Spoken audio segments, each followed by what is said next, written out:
Muito bem, abra sua Bíblia aí no livro de Salmos.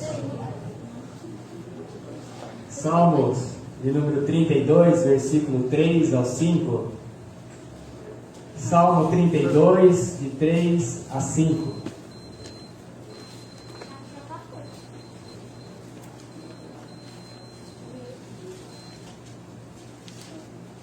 Ainda ouço um fosfalhar, folhas rolando de um lado para o outro.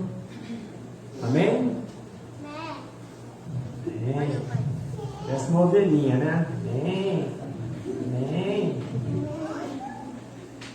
Enquanto me recusei a confessar meu pecado, meu corpo definhou, e eu gemia o dia inteiro.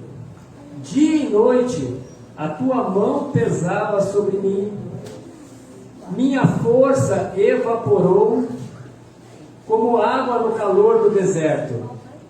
Finalmente, confessei a ti todos os meus pecados e não escondi mais a minha culpa. Disse comigo: confessarei ao Senhor a minha rebeldia, e tu perdoaste toda a minha culpa. Oremos um instante mais, irmãos. Senhor, palavra do teu servo Davi, que vem aos nossos corações nesta noite.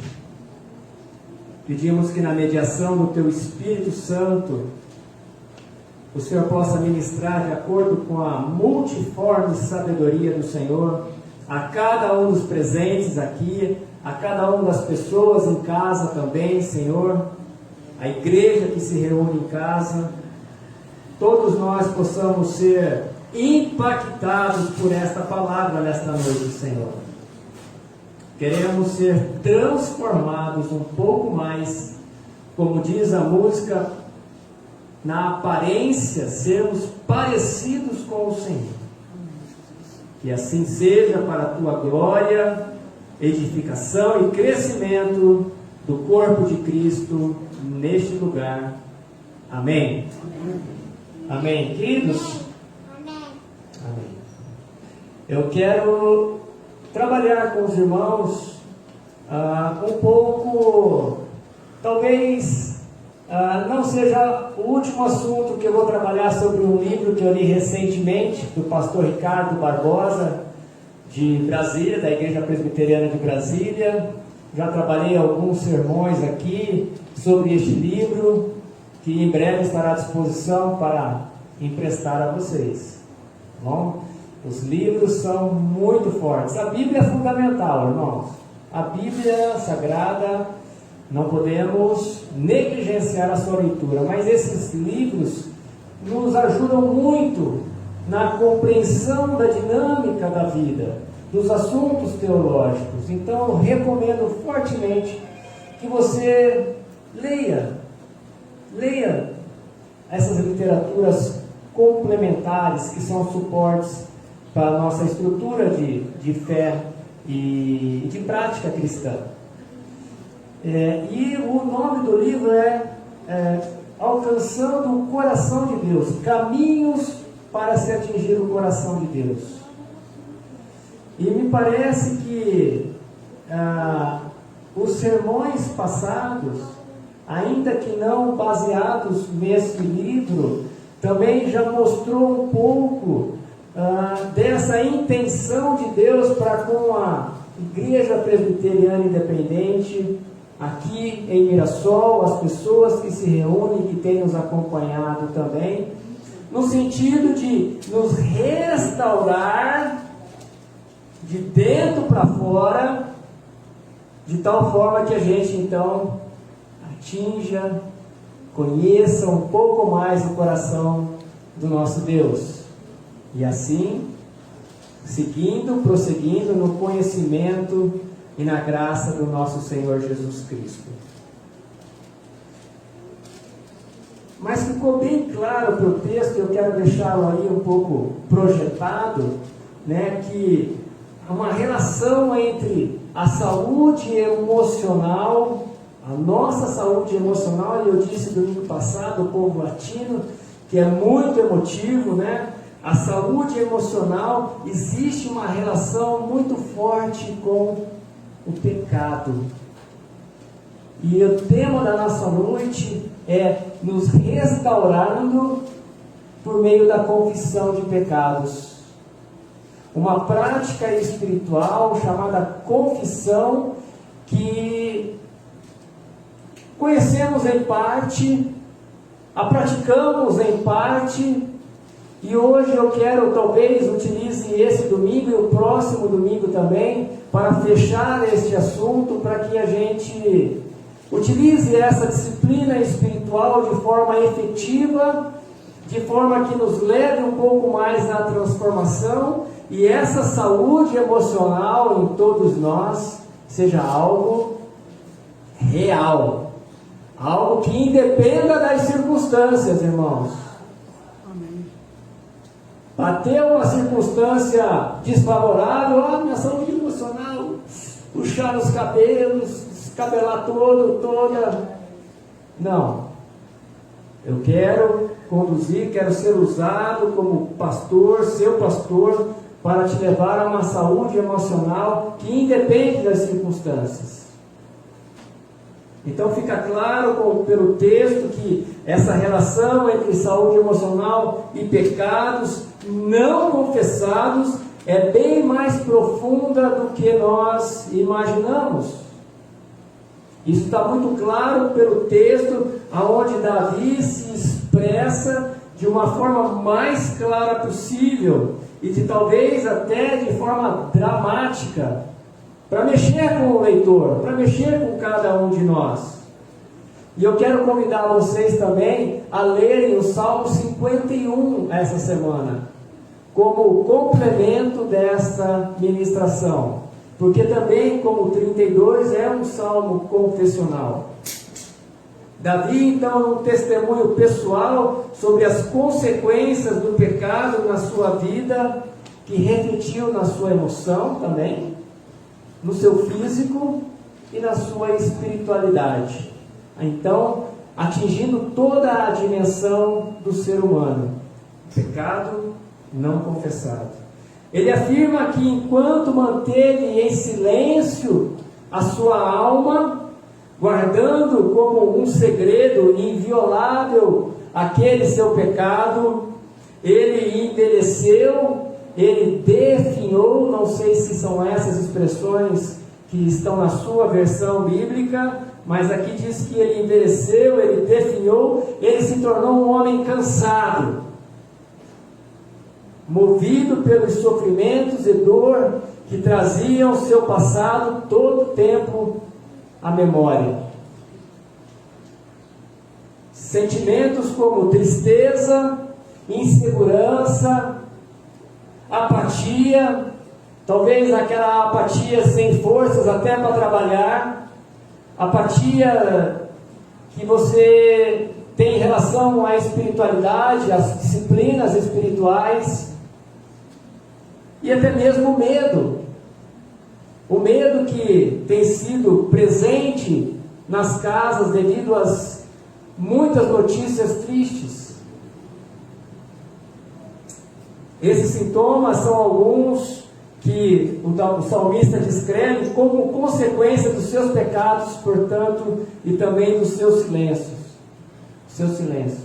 Será que, eu pergunto para mim e para você, será que nós estamos tendo algum destes sintomas? Apatia, insegurança, medo, tristeza na alma? Talvez seja porque precisamos praticar essa disciplina, sermos claros, sinceros, nos abrir diante de Deus e confessar os nossos pecados. Então, queridos, a partir de agora, quero, com a ajuda, a mediação do Espírito Santo, poder ajudar você a desvendar, a se desnudar diante de Deus, devido a algumas situações em sua espiritualidade que possa estar trazendo esses sintomas e refletindo tanto na sua vida relacional, quanto na sua espiritualidade cristã. E nós, como vivemos nesse mundo, né? Somos desse mundo ainda, não pertencemos a ele, amém? Mas somos desse mundo ainda. Então recebemos uma grande bagagem de informação cultural em nós, e nós não conseguimos fazer uma análise interna, interior, sem falar daquilo que nós recebemos, que entra do exterior e entra e chega até os nossos corações e as nossas almas. Crescemos num mundo onde, desde cedo, aprendemos a representar. Aprendemos a representar, a fazer aquilo que esperam de nós. E como recompensa recebemos o quê? Aprovação.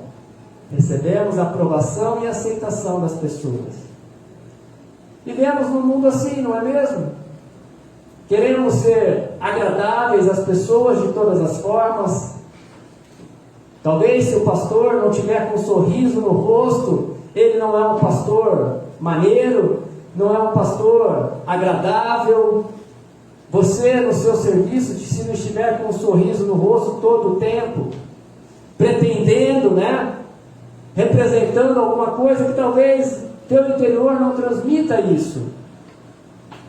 Mas o mundo moderno nos leva a ter essas representações desde cedo, não é mesmo? E nós gostamos disso, porque nós usufruímos desses benefícios.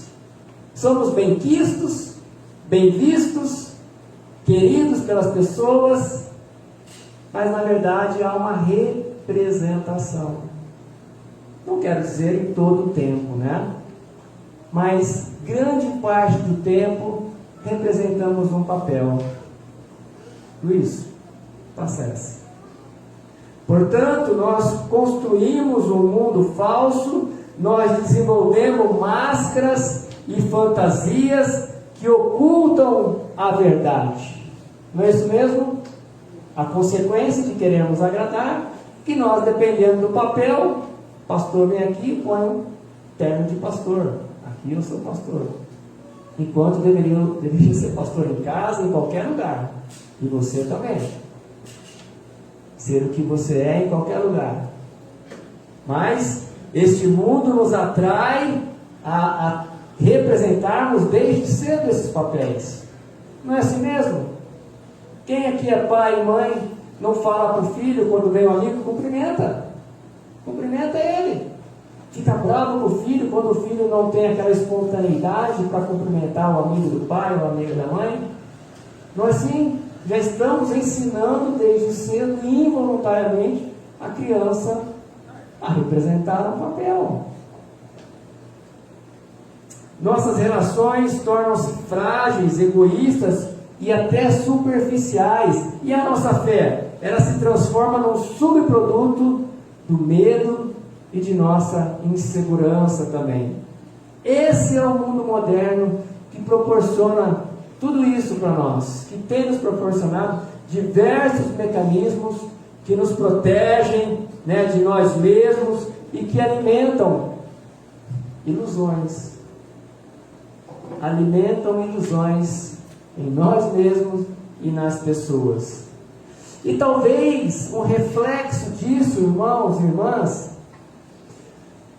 que mais pega em nós seja uma palavra só, mas uma palavra extensa. É o individualismo. Somos individualistas. Talvez esse seja o mais poderoso dentre todas as ilusões e fraquezas da nossa alma e deformações do nosso caráter, que nos afasta da presença santa de Deus, que nos faz com que não exercitemos as disciplinas espirituais e muito menos a confissão de pecados, porque não nos vemos assim. Para muitos, o individualismo é o único caminho de liberdade e realização pessoal. A busca pela realização a partir das conquistas individuais e profissionais levou o homem a romper com a sua natureza relacional. Natureza que eu e você herdamos do Trino Deus. A natureza relacional, o relacionamento entre Deus Pai, Deus Filho, o Filho e o Espírito Santo, o Espírito Santo e o Pai. Nós fomos feitos como seres relacionais, criados à imagem e semelhança de Deus. Não é isso mesmo? Teoricamente, que aprendemos. E é assim que deveríamos ser. E eu fico muito feliz nessa igreja em participar, né, de um colegiado e de um sistema presbiteriano aonde não força o pastor a ser o dono da igreja, a ser o presidente da igreja, e assim ter uma personalidade individualista de condução da igreja. O sistema presbiteriano, ele é regido por presbíteros, não é mesmo, João Paulo? João Paulo, que já tem 60 anos de presbiterato, por aí, né, João? Mais 65. É assim. E nós ficamos contentes porque o pastor, ele é o presidente do conselho, mas ele não é o dono do conselho, e muito menos o dono da igreja. Em determinados assuntos, onde não há consenso, vai a votação e o pastor é mais um voto, que pode ser vencido pela maioria dos presbíteros. E isso é muito democrático, isso é um sistema muito legítimo de decisão e governo de qualquer instituição. E a nossa democracia, aliás, é baseada nesse sistema de governo presbiteriano. Vocês sabiam disso? A democracia é baseada nesse sistema nosso.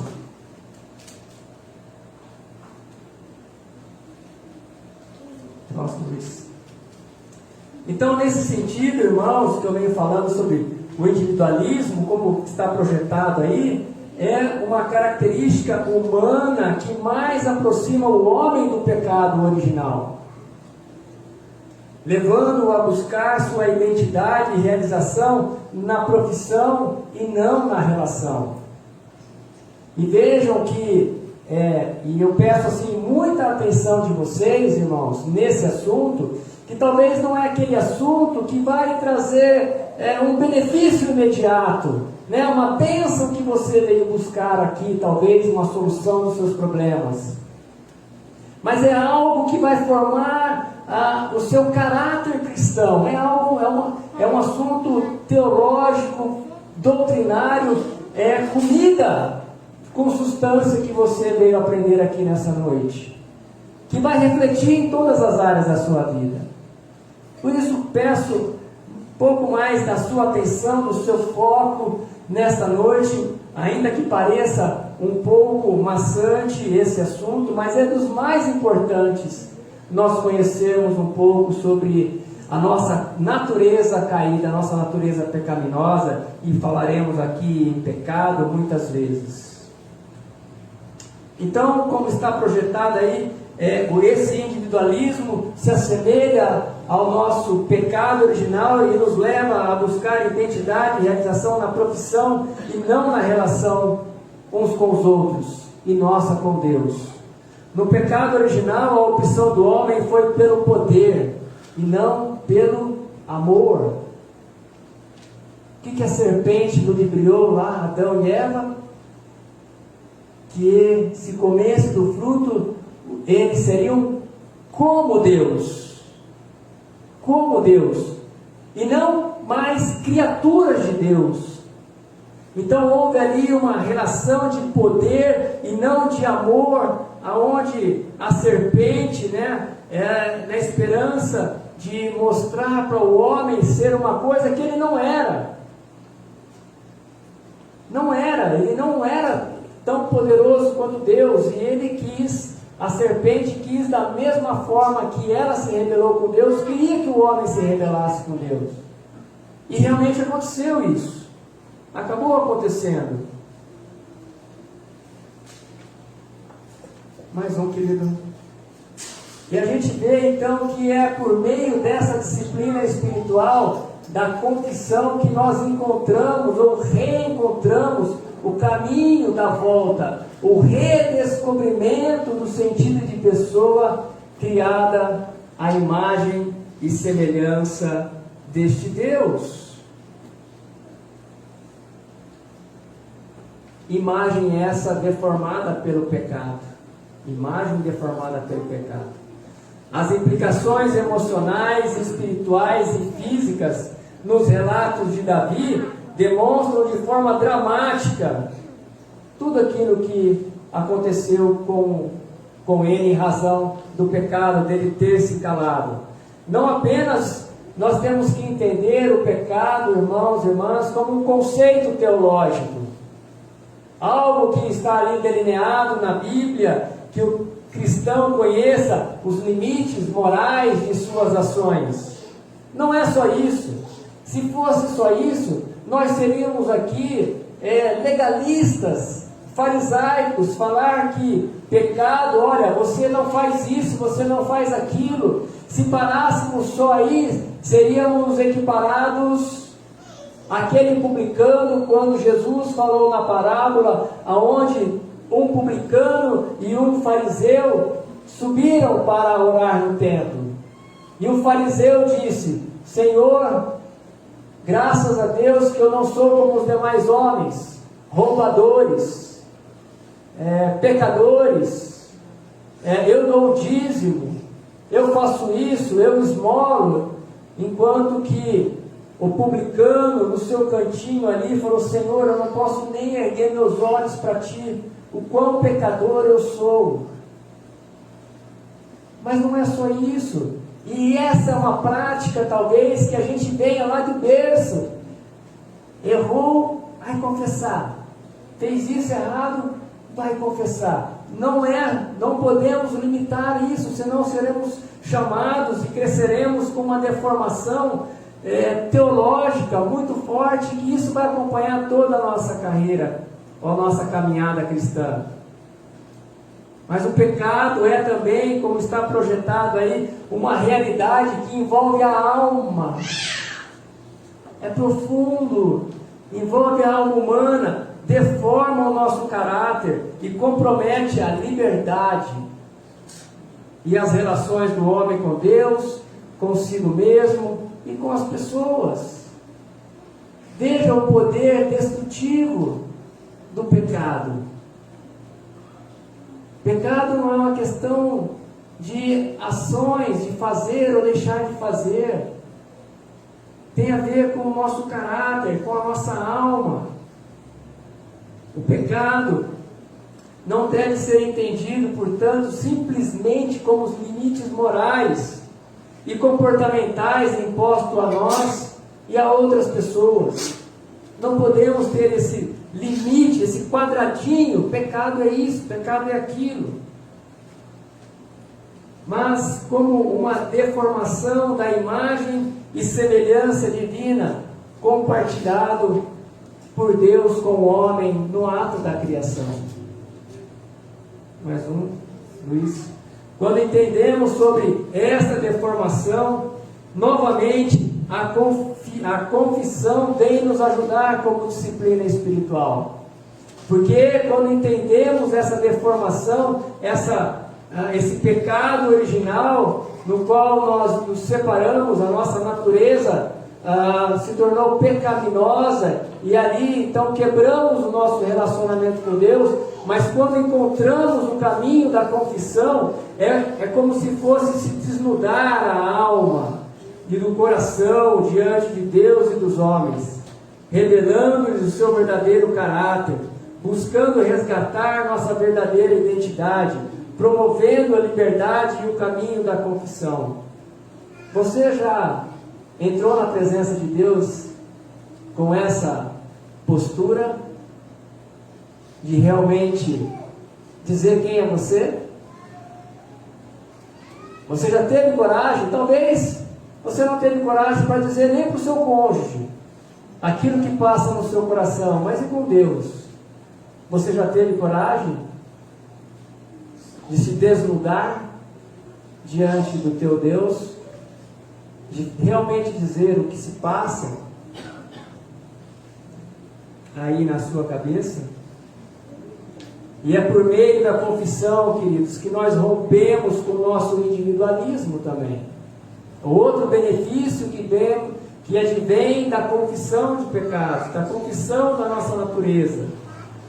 Rompemos com esse individualismo e nos tornamos aptos a amar e nos relacionar com pessoas, relacionar com Deus, relacionar comigo mesmo.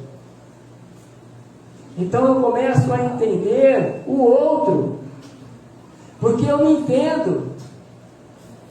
Eu começo a me entender e vejo que em mim não há nada de bom. E eu me lembro, e algo que me machuca muito quando eu me lembro, meus filhos que eu amo tanto, e como eu errei. Quando fazia alguma coisa errada e naquele impulso de ira, você ia dar um tapa mais forte. Por isso eu falo, o que há de bom em mim? Se é uma criança que a gente mais ama como pai, né, que vê que é a nossa geração e a gente chega e dá um tapa desproporcional na ira. Será que esta dificuldade experimentada, será que essa não é uma dificuldade experimentada por muitos aqui nessa noite? Onde acabamos até culpando o nosso cônjuge, os nossos filhos, irmãos, por não entender que na verdade o meu individualismo, o meu eu, o meu ego, tem me afastado das pessoas e de Deus? Será que isso acontece com você? Será que o individualismo é algo que você precisa vencer, que está cada vez mais te separando das pessoas? Será que o individualismo está te levando a se dedicar mais ao seu trabalho, mais à sua igreja, do que à sua família? Será que uma determinada amizade está te tomando mais tempo do que o tempo com um ente querido? E mais uma vez, olhando para o mundo moderno e o reflexo dele no homem moderno,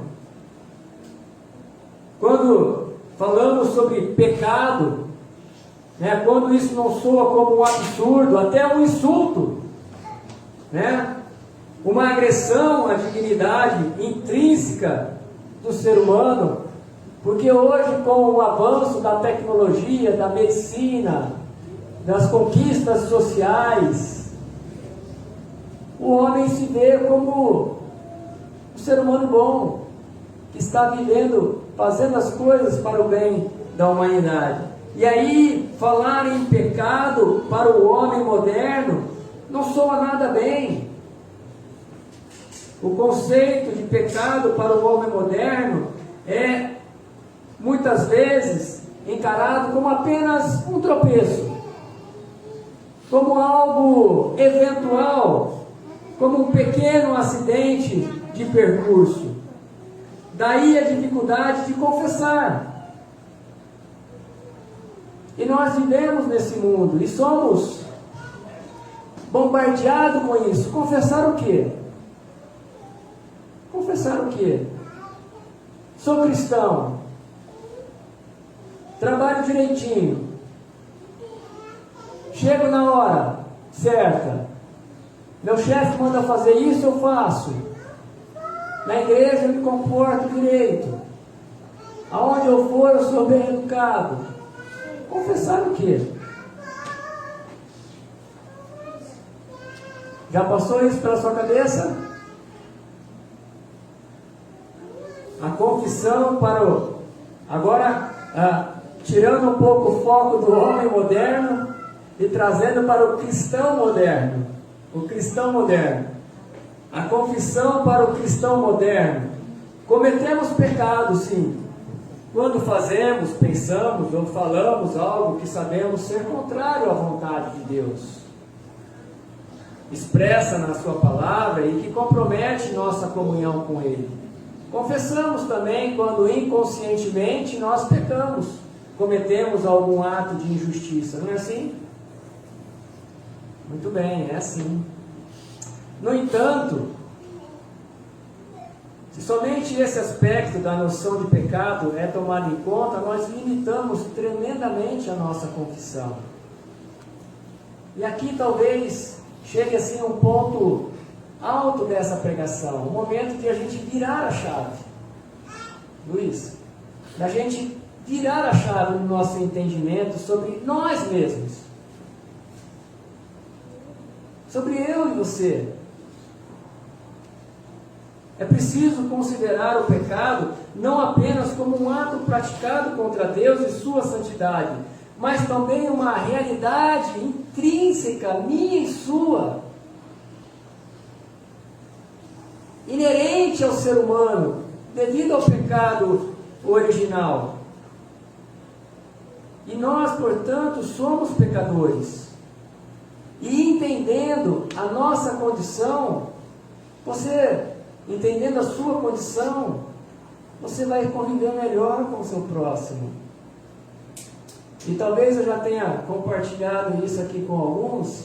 Eu tive um comandante certa vez no bombeiro, eu era tenente à época, ele disse assim para mim: Lamin, eu não coloco grandes expectativas em você. Uai, o que esse homem está querendo dizer? É porque eu sei que você, em qualquer momento do nosso relacionamento aqui, você vai pisar na bola. Você vai cometer um deslize. Eu não entendi muito bem, mas veja que sabe as palavras e como ele estava preparado para já um deslize meu mesmo, e não se decepcionar. Talvez porque ele já tivesse esse entendimento da sua própria condição de pecador. E assim sendo, não se decepcionaria demasiadamente com o seu próximo.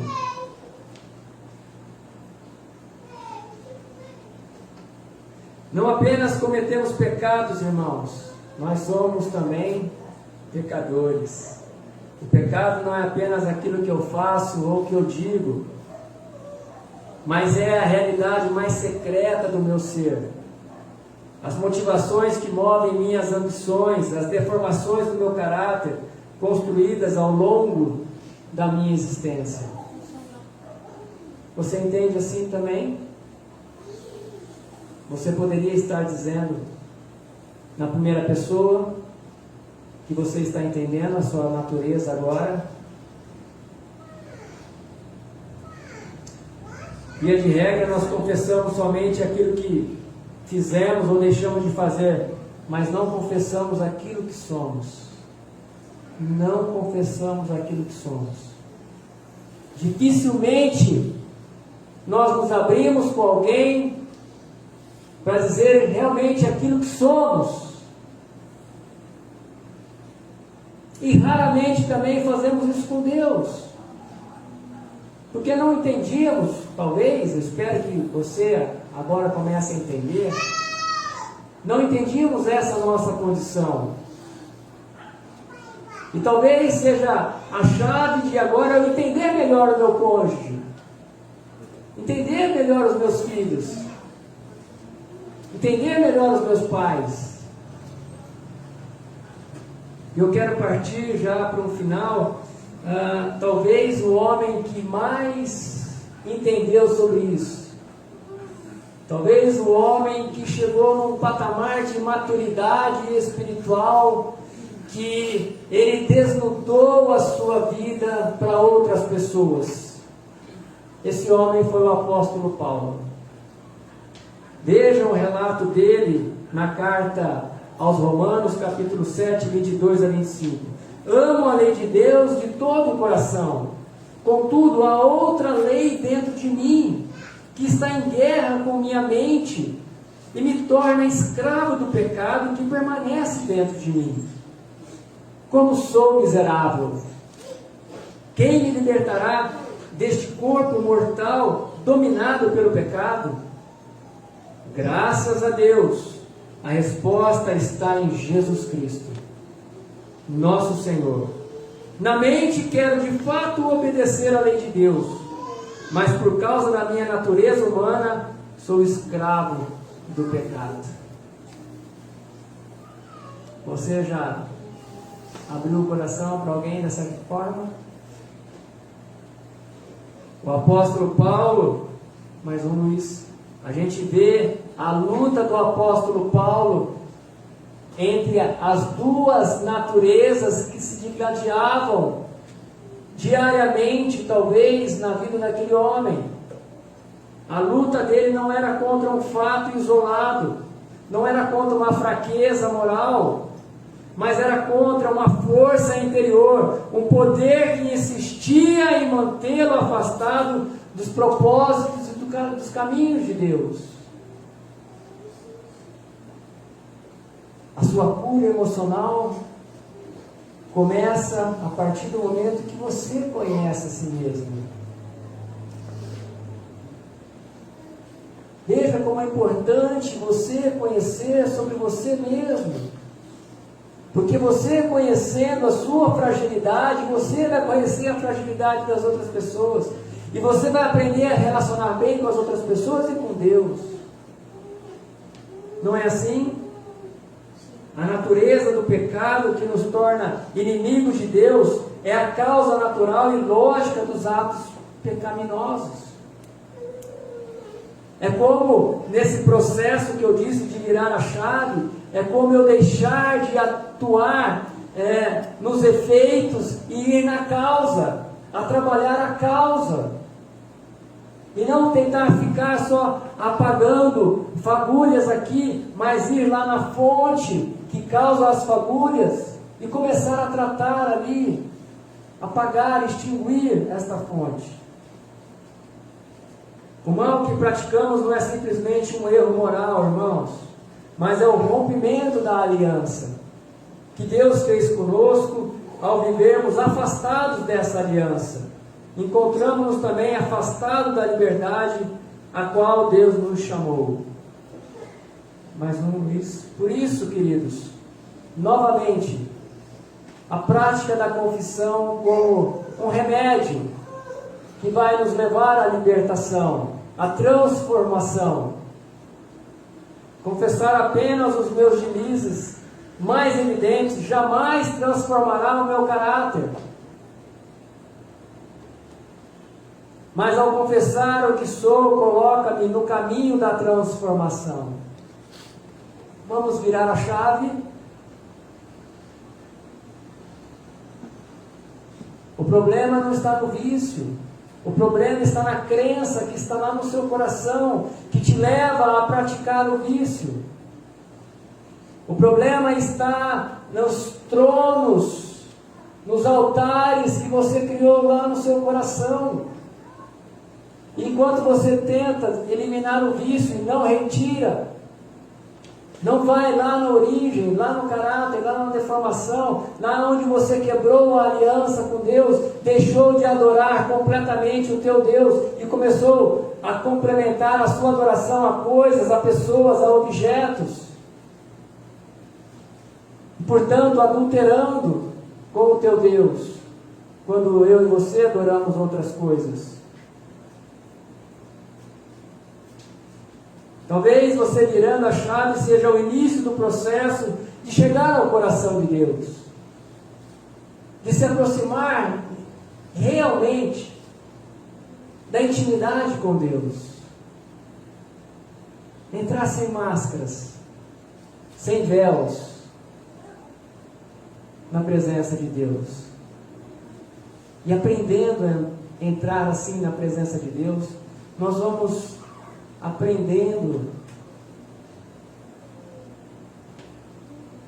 a sermos curados uns pelos outros, como diz o Tiago em sua carta, capítulo 5:16. Confessai os pecados uns aos outros, orai uns pelos outros para serdes curados. Feche os teus olhos. Comece a falar com Deus. Porque onde está o Espírito do Senhor, diz a palavra, aí há liberdade. A liberdade que o Espírito do Senhor promove no novo convertido é tirar os véus, tirar as máscaras, na certeza de que o Senhor não apenas nos conhece, mas também nos ama e nos aceita. Ele te chamou do jeito que você é. Você não precisa pretender ser o que você não é, porque Deus sabe exatamente o jeito que você é. E uma vez com os rostos desvendados, contemplamos a face do Senhor e experimentamos a transformação. Se você fizer isso de todo o teu coração, um verdadeiro avivamento espiritual vai acontecer, porque o avivamento jamais acontece sem que primeiro haja uma profunda consciência de quem somos perante Deus e o mundo. E a confissão é o desmascaramento da nossa falsidade, da libertação do individualismo e o caminho em direção à transformação. Davi, quando entendeu isso, ele confessou todos os seus pecados. Ele não escondeu mais a sua culpa. Ele disse: confessarei ao Senhor a minha rebeldia, e tu perdoaste toda a minha culpa.